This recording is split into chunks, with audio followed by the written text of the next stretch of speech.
লক্ষ্মীপুরের বন্যা পরিস্থিতি অবনতির দিকে। নোয়াখালী থেকে আসা পানি ও বৃষ্টিপাতের কারণে বাড়ছে পানি। এতে খুবই ভয়াবহ পরিস্থিতির মোকাবেলা করছে এখানকার মানুষ। লক্ষ্মীপুর পৌর শিশু পার্ক এলাকা থেকে বন্যা পরিস্থিতির সবশেষ খবর জানাচ্ছেন সহকর্মী সোহেল রানা। আমি যদি লক্ষ্মীপুরের অবস্থা বলি তাহলে লক্ষ্মীপুরের অবস্থা কিন্তু ক্রমেই খারাপের দিকে যাচ্ছে এবং অবস্থার কিন্তু অবনতির দিকে যাচ্ছে।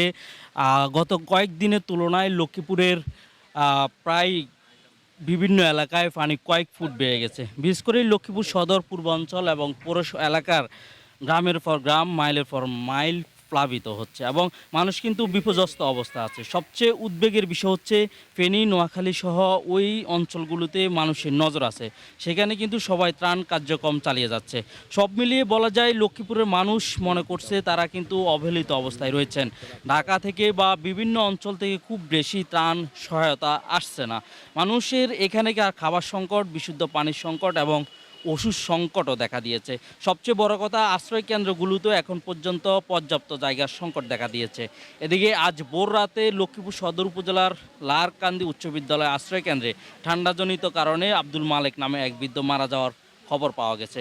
লক্ষ্মীপুর মানুষের কিন্তু আবেদন, অন্যান্য এলাকার মতো কিন্তু লক্ষ্মীপুরের মানুষের দিকে যেন সবাই নজর দেয়, এটি কিন্তু লক্ষ্মীপুরবাসীর কিন্তু দাবি ছিল।